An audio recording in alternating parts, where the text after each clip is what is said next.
nobody said that he didn't take those moves from other guys. We understand he's a student of the game. He took things from multiple players. But if you look at his arsenal and the arsenal moves he took, majority of it was Michael Jordan moves, bro. That's just a fact. At the end of the day, like you getting the bald head and all that, and getting that 24. He was obsessed of Michael But he Jordan. wasn't It is bald. what it He is, wasn't bro. bald with the 24. That was a light Caesar. True, that's a difference. All right, There is a difference. That's a ball. Those are two different. What you talking about? Those are two different hairstyles, bro. Am I not tweaking? If I go to the barber and I say, "Give me a 1," he give me a first baldy, I'm be upset. That's not what I asked for, sir. That's not what I asked for. He had a body at one. He had a body at one point in time. I mean, listen. At the end of the day, regardless or not, I mean, and regardless though, it's still basically you gotta basically almost a body per se. You got a body with a shape up. Cool. Like no, but like, true. I think unfortunately, on, and I said this in the chat. I said unfortunately, Kobe Bryant is the poster child. This is how I see it. Kobe Bryant is the poster child for the media's propaganda for trying to find the next Michael Jordan. Like it wasn't just Kobe. There was a bunch of guys. They said even, and I noticed like coming up in New York City, thing like that today. LeBron. You could be or you could be the next Mike because remember Jordan was born in Brooklyn. So like they always compared any guard with athleticism, you was compared to Mike, or you can be the next Mike, and that was propaganda because at the end of the day, the media, I mean, the league soon realized like 10 years down the line that you don't need Mike to flourish for your league to flourish. Like you don't need someone to be like Mike for your team to flourish. That is true, Sturdy. You right about that, but you can't deny the fact that Kobe did a lot of playing into that narrative. He did a lot of meat munching, bro. Like he was obsessed with another man. Like it is what it is, bro. Like I don't care. See, I ain't getting disrespectful with it. It's not. I mean, let me call out it is, bro. I call out it is, bro. I call shit how it is. Like I call how it is. Bro. He meat munch. He meat. Bro, that's proper. Like I call everything how it is, bro. I did. I mean, I'm in my opinion, and this is my call. I'm in real life. You can't get away with if you cool with me. If I like if in real life, like if I'm seeing that, bro, I'm not like, bro, you a meat muncher, bro. I'm sorry, like you a meat muncher. In my opinion, the people that have the most influence of your life, the people that have more direct contact with you, that's around you the most, and that gives you the most jewels around during the step of your progression as a man and your profession. And in my opinion, it was Jerry West. When you listen to the interviews of how these guys talk about one another. And for me personally, right, the main thing I really started diving deep how great these great players were was because of Kobe. I remember listening to an interview where he was describing certain tales of how he was pump fake on the baseline, where he got it from. It wasn't Jordan. He said he got it from watching tapes and asking Jerry West directly. So that's why I really push back against him being a Jordan blue copy or if Jordan's Dr. Pepper and Kobe's Dr. Thunder, I try to push back against that because it kind of overshadowed his career. And I just think that's disrespectful to any man to say like, oh, the greatest thing about you is the fact that you're like another man. That's crazy disrespectful. That's crazy disrespectful. But that's Kobe fans for believing in that crap. That's the media for marketing that way. Bro, I'm gonna be real. I don't care how much propaganda in the world it may be. True, bro. because they don't play alike. No bull crap. True. Do this your own exercise. Do your exercise. Bro, any number 8 Kobe game. Any Jordan Kobe game. They don't play alike. They don't. That's fine. Listen, and that's perfectly fine. But I said this before. I don't care how much propaganda in the world. You're not gonna call me a clone. You ain't in any circumstance you're gonna ever call me a clone or whatever about anything I do in life. I don't care how much propaganda is gonna be. Like that's just the truth. Like if you ain't gonna say I'm like, oh, like anybody I'm related to, whatever case may be, you ain't gonna ever call me no clone in any type of circumstances, bro. You a meat muncher, bro. It is what it is. You was obsessed with another man. It is what it is, bro. I don't care how much propaganda in the world is, bro. What it is you can about never Kobe play Bryant. it. I don't play that, bro. Brings this type it is what it is. Type of energy out you, brother. I don't know why. Y'all won, bro. Like y'all selfish there. Y'all won and won. I mean, I'm a God fearing man at the end of the day, bro. Like I just look at. Why you keep bringing that up, bro? Because you trying to be funny. You trying to be funny. I'm dead serious, bro. Like that's not. He's basically saying Kobe was idol worshiping. Yeah, like that is what it is, bro. I don't care. I think Kobe was just a student and a fan of greatness, and that's why I think that was. I think it was a lot of people that meet. There's a lot of people that meet Munch too. There's a lot of people that meet Munch. Meat Munch is crazy. It's a lot of people that meet Munch. Like and I said I come at Jason Tatum doing the same thing like that. Any type of level I don't worship him. I don't know about that. I don't recall you. I don't recall you saying Tatum. You meet Munch right now by texting Kobe. I don't recall you doing that. I don't recall you saying. I've always saying Tatum. Be Munch for wearing Kobe Bryant practice jersey right now. Like I don't recall you saying that, bro. On my life, I did. On my life, I did. I listen. I don't. I wish Rob was in the chat right now. On my life, I did. What are you talking about? You could be. Hey, listen. Listen. You do that sturdy. That's not me. The point is you may do that to people. I don't do that. I've always said I don't agree with certain things. Don't mean listen. I've always said okay. That's because Kobe's a meat muncher or whatever. He's still the second grade shooting guard of all time. I don't listen. My point is this though. It's just my thing. It's how you say it, bro. Like you like it is what it is. I don't care. You don't say oh he like Jordan had the biggest influence on his career. You like oh he's a meat muncher. You don't be like oh Kobe started his career on the bench. You add. I'm saying you add extra to him. You like no one say you lie. I'm saying you add extra point. Like when people say oh Kobe started his career off the bench, which is fact. With you is like Kobe started his career as an Alfred. I don't even know he's Alfred. He's probably crypto dog. I don't know. But like, you know what I'm saying? But guess what though? If you get upset with that, you most likely maybe meat munching too, maybe most likely. Because why are you mad about the truth? I mean, you can disagree. I mean, at the end of the day, I mean, listen, this is a fact though. I don't agree. Listen, you would never see me do a stream talking about anybody doing any type of defending anybody doing idol worshiping anything case may be. Now that being said, too, if you are doing that, I'm not gonna hurt. That's on you. Whatever you believe, how you want to believe, how to conduct yourself, how you want to conduct yourself. But I'm gonna call it what it is, though. I mean, it is what it is, though. Like, I mean, when it comes to that, though, when the difference between the Kobe or Jason Tatum thing, it's legit. Like, listen, you don't see Kobe with Jason Tatum with number 25 jersey or whatever case may be. He literally had his practice jersey on from Kobe. What are you talking about? No, sturdy. I even mentioned the point is he got the All-Star. MVP he won All-Star MVP. He won All-Star MVP on his body, bro. So crazy. He literally wore that man's practice jersey before the finals game, bro. What we talking about? That's a Celtics. Hold on. It's a Celtics practice jersey. It wasn't no Kobe. It's a Celtics practice jersey. Hold on. So it wasn't practice jersey. It wasn't. I want. Okay. So, all right. So true for sake of conversation. Let's go to the next exhibit B. The texting of a dead man. So that being said, too, was that real? Was that real? Yeah, that was real. 1,000% real. Let's do that. I thought it was some type of NBA. Let's do that too. No, ain't no Twitter breeding. Hold on. So what did he? Hold on. So you asked me. Hold on. So because since you're going, this is what people love to do. Oh, this is what people love to do. People love to ask me questions and keep on rambling, whatever case may be. Like they. I didn't say nothing. You did. The point is this though, right? I don't condone none of that. Y'all do everybody listen, unfortunately, majority of people in the world do the same exact shit though. Guess what, people? If I ain't never been to listen, I don't visit people's graves. If I see you grave one time and when you bury, I don't see them ever again after that. Because I let people rest in peace. I don't want to go in deep into whatever case may be with that. So that's equivalent. If you keep constantly visiting somebody's grave constantly, time and time again, it's equivalent of texting another dead man, case may be. So I don't want to go in deep into it, whatever case may be. Like I said, I don't condone none of it. And hey, you like it or not, meat munching is meat munching.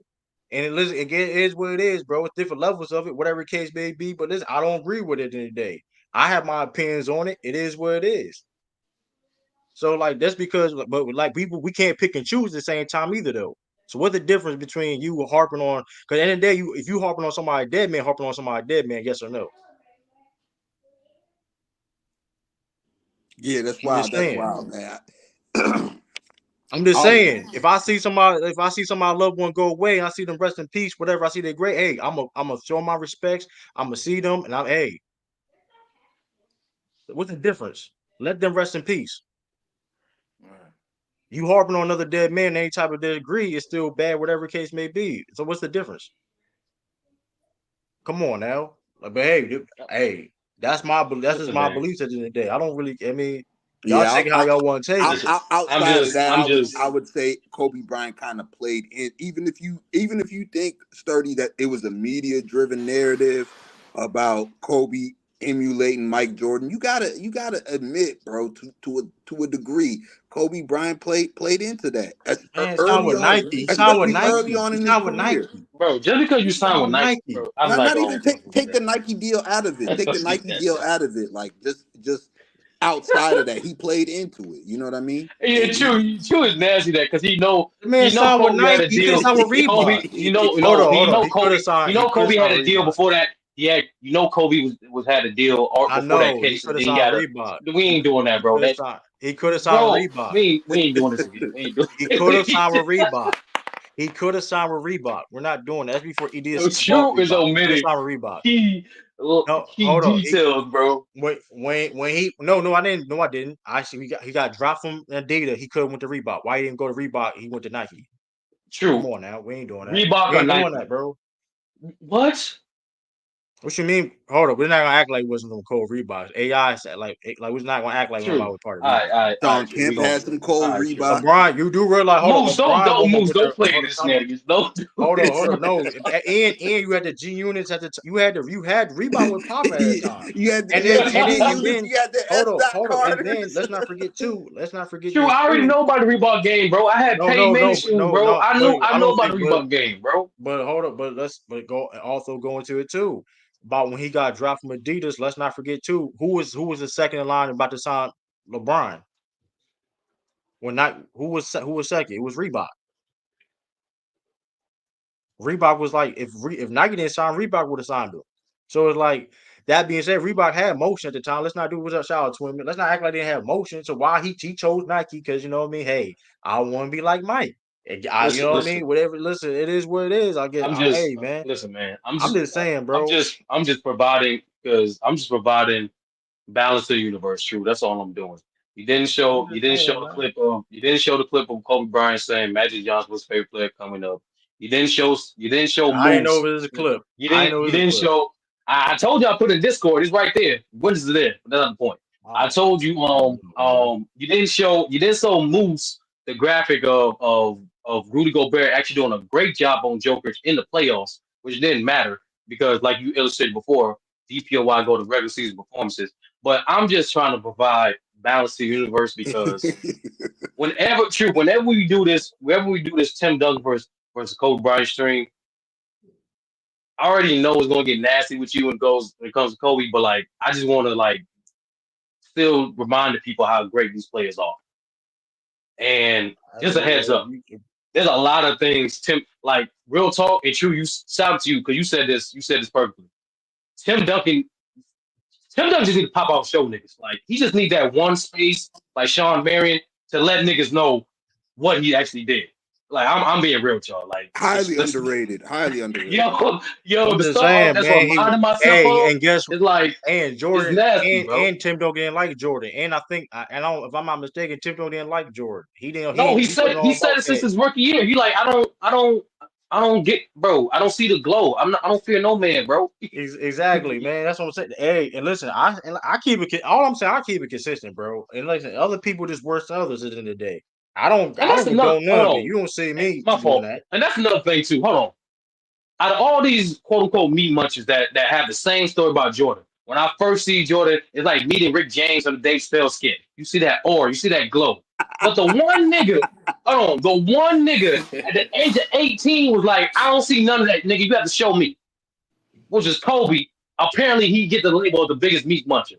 That's crazy. I mean, he's still like that. Kobe didn't even do that glow shit, bro. He didn't do none of that. No, nigga, as a man, show me. Man. The film don't lie. Here's the thing, no, but the film do. That's what I'm saying. Watch the first game, Moose. Kobe ain't in awe. He trying to compete. No, like absolutely, like Vernon Maxwell. Okay, I just saw a clip with Vernon Maxwell. He's a competed, like he competed against Jordan, but he still meat munch. Like how he talked about him, he was doing a lot of meat munching. Like, yeah, man, that's Jordan. That's the goat. You know? Nah, hold on. Like, nah. No, he just yes, Vernon. Hey, listen, hold on. He did it with Pager. No, hold on, Tom, real quick. I gotta say that. Yes, Vernon Maxwell, you was a meat muncher, Vernon Maxwell. Yes, I don't care how crazy you is, you was a meat muncher, man. He gonna want to fight you is a behind meat muncher, man.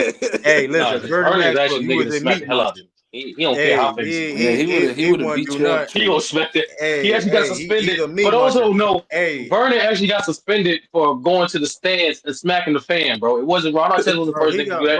That was Vernon. I'm not taking nobody serious that got smacked up and do nothing. Like, come on, stop it. Like, that's not true either. No, when Akeem smacked him, they got to a scuffle. Don't do that, Drew. Don't do that. He got smacked by Akeem. That's not true, bro. He got smacked by Akeem, man. Come on, bro. He let Akeem smack. I thought you was about to mention the G. What did he say it was a scuffle? He said it was a scuffle. We didn't know. No, because Kenny talked about that too. He smacked him. Vernon grabbed some metal because Akeem's a big ass nigga, and they had to break him up. Yeah, he grabbed something. All right, ain't nobody got grabbed nothing. I'm gonna have to do some research because lucky for me, I know somebody. Hold on, I know somebody that was working in the Rockets organization during that time. So I'm glad y'all said that. I'm about to ask. He'll tell you. Before Akeem got converted, he had a temper. He no disrespect, but y'all doing live glazing right now on Vernon. Y'all doing live glazing because y'all just said it was a scuffle. And now they had to work it up. No, I'm saying hold on. Rewind. Y'all just said. I don't think y'all realize what y'all said. Y'all say Hakeem smacked him, and he grabbed the weight, and they had to restrain him. That ain't no scuffle.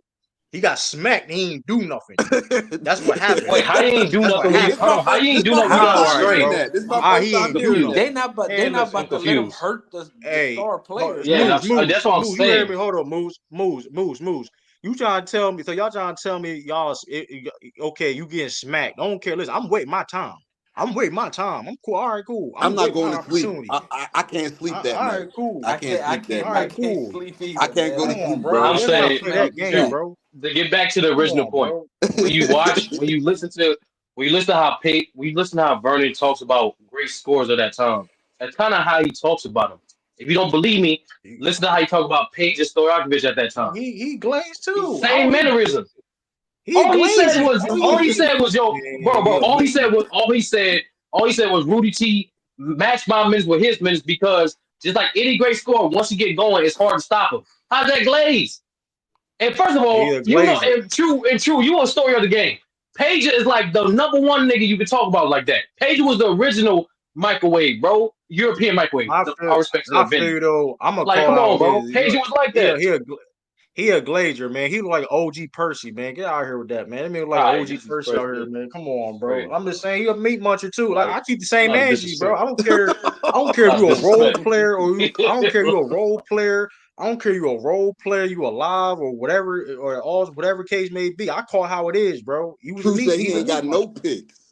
All that man said, match my minutes because this dude get hot. It's tough to stop, dog. I'm just saying, bro. You would never see me. You would never hear me. This man got smacked and ain't do nothing, bro. I know that for a fact. He got smacked, he ain't do nothing. That's a fact. That's a God-given fact. He got smacked. I see you in the building. Hey, yeah, T Killer. Salute T Killer. I see you in the building, man. I had to listen to this guy True in the chat we did in the Discord for set. Like how many hours? Bro, he kept calling Kobe and Alfred, bro. It's crazy.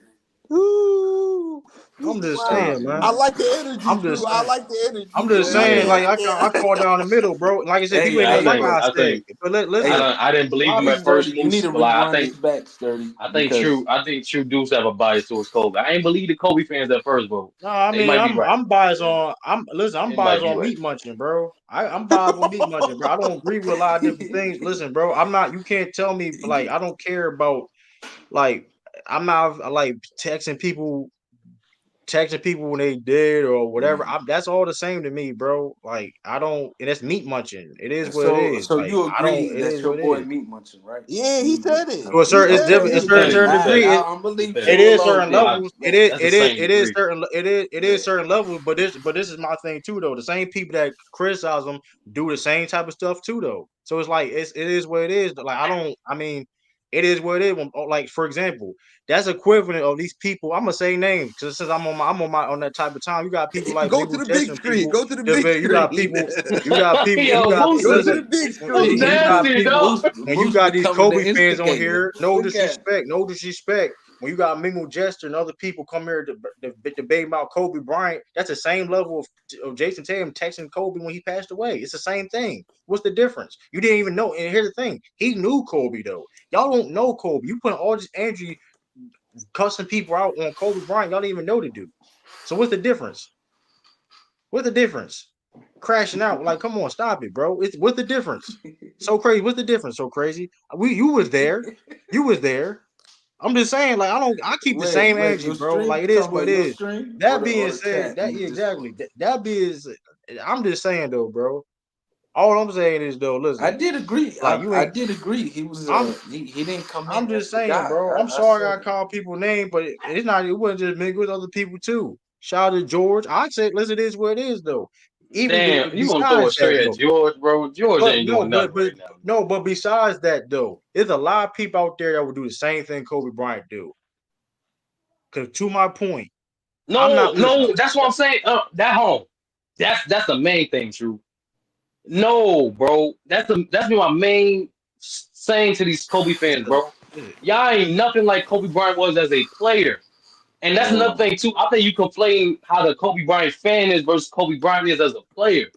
Kobe No, Bryant no, doesn't no, play no, I'm nothing like not. his No, fans. no, he is a meat muncher though. I ain't going like he is a meat muncher. But listen, I like he like listen. He Man, was I don't obsessed with know. another It's man. something about the He was internet and obsessed. telling niggas about their genitals, No, bro. no, I don't know what it he is. was obsessed with another man, bro. Like I'm just going off my belief. I'm just going off my beliefs. I just go off my beliefs, bro. Like even LeBron to a certain degree, I'm Shoot, stop chasing the saying that, ghost. bro. Ain't nothing in the I'm Bible just about telling saying. niggas he's on a meat munching, bro. I'm just Ain't no being honest. scriptures, LeBron ain't no ain't. chapters, ain't no books, none of that, Listen, bro.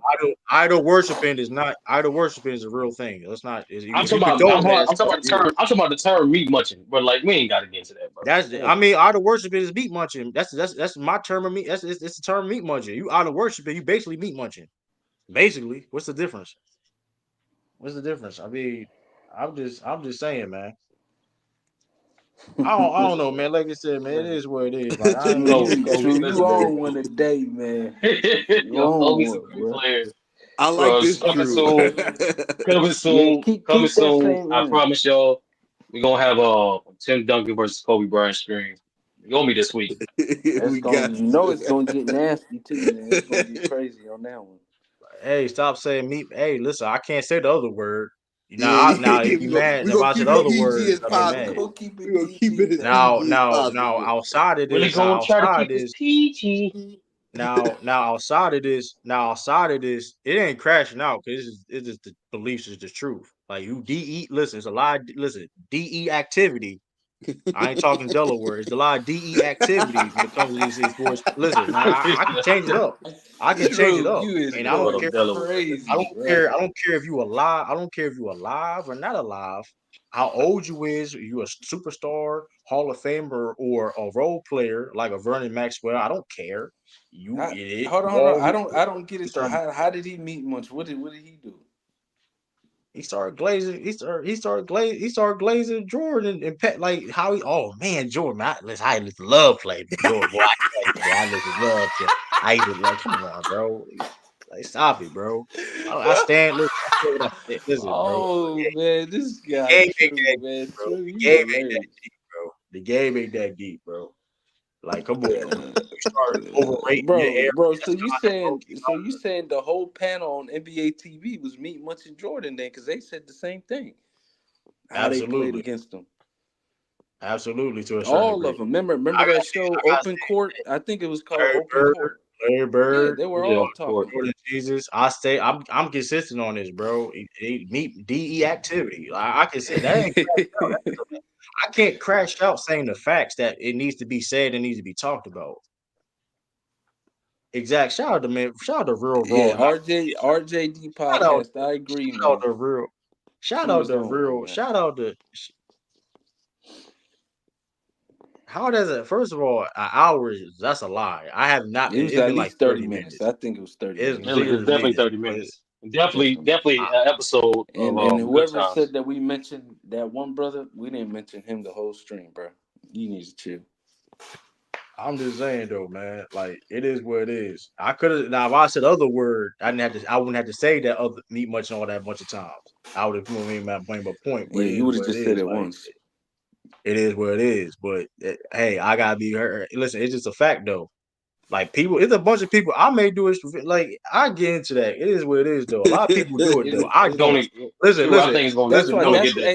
That's why. That's why you got Kobe 13, right? That's why. Nah, it's just how I feel. Period, though. It's how I feel. Period. Wait, you lower? I don't listen. I'm gonna tell you. Yeah, he said on a good day. No, he's not. No, he had like 11. No, he had 11. I am 13. He said, when he go to 13? Yeah, 11. Yeah, he on my 11. No, I say I could put him 13 if I wanted to. No, I said I could. I could put him 13. True was going crazy that stream. Hey, Moose, you missed it, bro. And then and then True doubled down and made a chat Discord and was listen, casual. First of all, my channel says True to King TV. I cover anything I want to cover at the end of the day. So it's like that's the difference. I'll tell you this though, I never had a person or another man in my life. I can say that. I can say that in my life. I never had a male poster at all in my life. I can say that. I can say that. I can say that. I can say that. I can say that. I can say that proudly.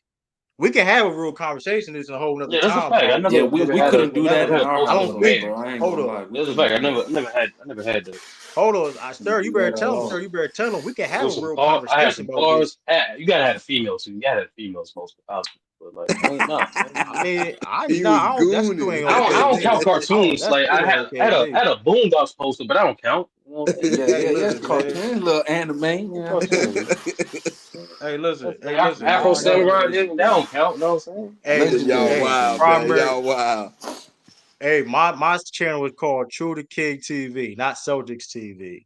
Last time I checked, I cover the news any day. I cover what I want to talk about. You know, when it comes to my channel, we talk about a bunch of different things. Yes, right or wrong. But like being a fan of a team, how does that mean much though? Like that don't even compare. It depends. It depends. I tell you this. I care about be other things more than other than sports, bro. Like, hey, I believe. Listen, like I said before, we could get, like I said, we could have a conversation about this casual. I don't think you're ready for that though, because like I said, I ain't never had a person with another man in my life. Never, any female, whatever. That's not cool with me. I ain't never had no screensaver. Look at my screensaver been like this. Look at my screensaver. Hold up. Like, on the chat. RJ, him ain't it casual? RJ D podcast casual. Oh, come on, man. Or wherever, I think it's casual. I think if I'm mistaken, I don't think that's casual, bro. I think regardless. RJD podcast. Yeah, I'm not here if whatever that's casual, man. Salute to casual if that's him. Man, salute to casual. It is him, whatever the case may be. Casual would have hit the. I don't praise players' consistency. Praise. But y'all, okay, praise. Do I praise players' consistency? Like, what that? Okay, cause I can give somebody praise. What is it me giving somebody praise? Okay, I gave somebody sturdy praise or his own moose or whatever praise for in a working relationship, whatever. What that supposed to mean? I tell you this, I don't put players over other things that needs to be praised like y'all be doing. So let's not play that game. Let's not play that game. If we really have this real listen, hey, we can't have this conversation here, but if we really want to have another conversation, you're gonna get cooked, bro. I promise you're gonna get cooked. Yeah, we're gonna have to. We won't be place, man. Yeah, let them know. We about to get out of here. Cause like I said before, I'm a God. Listen, I'm a God-fearing man. I don't know about y'all. I'm a God-fearing man. I can't listen. Flat out. Hey, I don't put nobody over. I don't put nobody over that. So that's what I mean by that. Like I said, if you had to listen, and I noticed you didn't answer that question. I ain't never had a poster of another man or female on my wall. Never did, and I never will. If it ain't if I had kids or like my family, whatever case may be, I ain't, you know what I mean, whatever. Besides that, like, come on, that's just the truth. But RJD But we gonna podcast, leave it at that. he called out Jason Tatum for that, man. But so you must have missed I don't it. agree We're with gonna leave that there, bro. man. I don't agree with that. I called True out for that, and then It's a lot of things I don't agree. It's a lot of things I don't agree with, but it's like He said general. he But it's like ain't we just agree gonna with keep that. on moving. Yeah, he said he A ain't lot of agree with things. that. Des Rodman was a hell of a player. There's a lot of things I don't agree with what he did. We don't gotta get to that. Like, hey, It is what it is, man. But we gonna wrap be things out up, of man. here, though. Another great episode great one of for y'all. In the Zone podcast right here on FYF Sports Debate. Shout out to Sturdy for pulling up. Shout out to everybody in the chat, man. everybody that watched the stream, liked the stream, shared the stream. Keep doing it. Keep supporting the channel, man. Make sure you sharing the video as well. Also, support everybody that's up here, man. True to King TV, So Crazy TV. Shout out for Sturdy from the crossover Wednesdays, 5:15 on FYF Sports Debates, man. Sturdy, appreciate you shooting up here, joining the guys. As you say, we here to make these shaky takes. Sturdy, we appreciate you pulling up, bro. Also, man, shout out to the realest chat on YouTube, man. It ain't many of us, but less is more. So there's plenty of us, man. Keep smashing that like button. Share the video. In the Zone podcast right here on FYF Sports Debates. Shout out to Renegade. We held it down for bro today, man. We about to slide up out of here. Make sure you follow everybody. Subscribe to everybody up on here. But before we leave, man, we're going to let the outro sing, man. Fellas, let them know. Peace and love, family. We out here, man. Hey, don't give me much. Peace.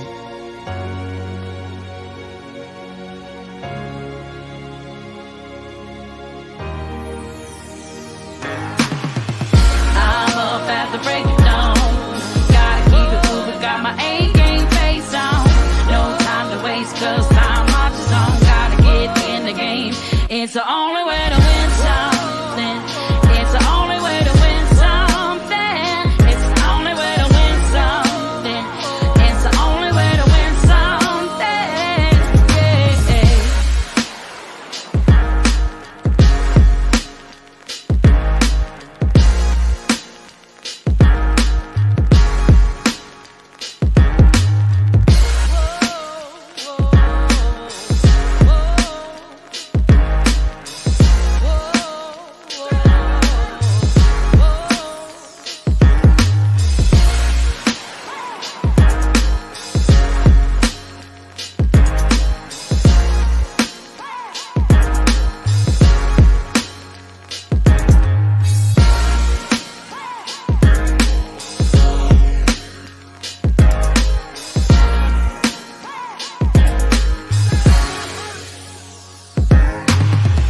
I'm up at the break of dawn.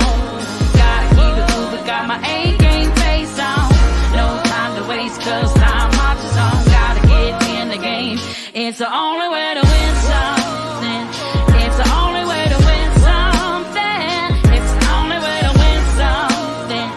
It's the only way to win something. Yeah.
It's the only way to